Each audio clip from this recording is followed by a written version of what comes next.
This week's episode of the Hockey News covers stories from August 3rd to 16th. It has been pretty quiet these past few weeks. That said, let me know if I missed anything major in the comments. Let's get to it. A couple of weeks ago, a clip surfaced from the Edmonton Oilers documentary The Drop, showing the team locker room after losing Game 7 of the Stanley Cup Final. Honestly, it's hard to watch. It really shows that despite these guys being pro athletes, getting paid millions of dollars, that losing and not being able to bring home a championship to their city and fans and to their families, it was just absolutely devastating for them. My heart goes out to these guys.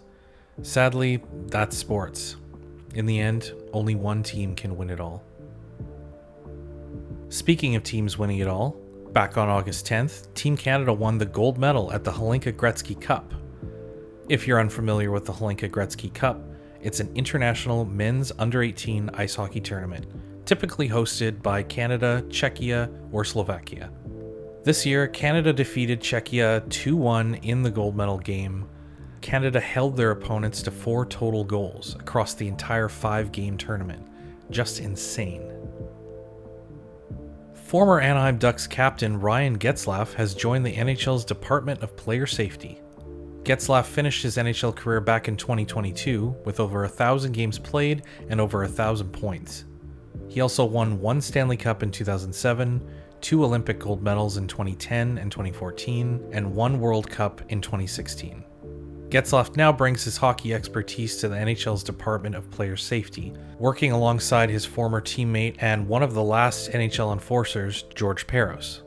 I've always liked Ryan Getzlaf. He's a classy guy, so I'm excited to see what he can bring to the Department of Player Safety. During the George Parros era, NHL suspensions have been very inconsistent, so I'm hoping Ryan can bring some consistency to NHL suspensions and improve overall safety within the league. Back on August 13th, the St. Louis Blues tendered offer sheets to defenseman Philip Broberg and forward Dylan Holloway, both from the Edmonton Oilers. I covered this topic in a video earlier this week, so I'll make sure to include it on the end screen of this video. Time is ticking for the Edmonton Oilers, as they only have 3 days left to make a decision. Personally, my gut says Edmonton will probably let both of these players go, but I can't wait to see how this plays out. On August 14th, the Toronto Maple Leafs officially named Auston Matthews as the new team captain. He'll be the franchise's first US-born captain and the 26th captain in franchise history. Personally, I found the press conference a little awkward. They tried to convey that this was originally John Tavares' idea and how he just really felt it was time for Auston to take the C. But I just don't buy that. Tavares' contract is up at the end of the season, and I think him and Leafs management have come to the realization that the team probably can't afford to bring Tavares back.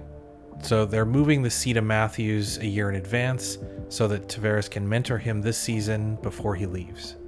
I could be completely wrong on this, but we'll see what happens. That's it for this week. Did you feel bad for the Oilers after seeing their locker room footage? How about the Hlinka-Gretzky Cup? Did you watch any of it? Do you think Ryan Getzlaf will make a difference with the Department of Player Safety? Will Broberg and Holloway be Blues or Oilers within the next 3 days? And lastly, do you think the Leafs were being genuine with the Matthews captaincy, or is Tavares gone by the end of the season? Let me know your thoughts in the comments, and I'll see you in the next Hockey News. By the way, if you're enjoying my videos, check out this one on the left regarding the new 3-on-3 overtime rule change in the KHL's Junior League and how it might affect the NHL, or this one on the right that's a more in-depth analysis on the St. Louis Edmonton offer sheets.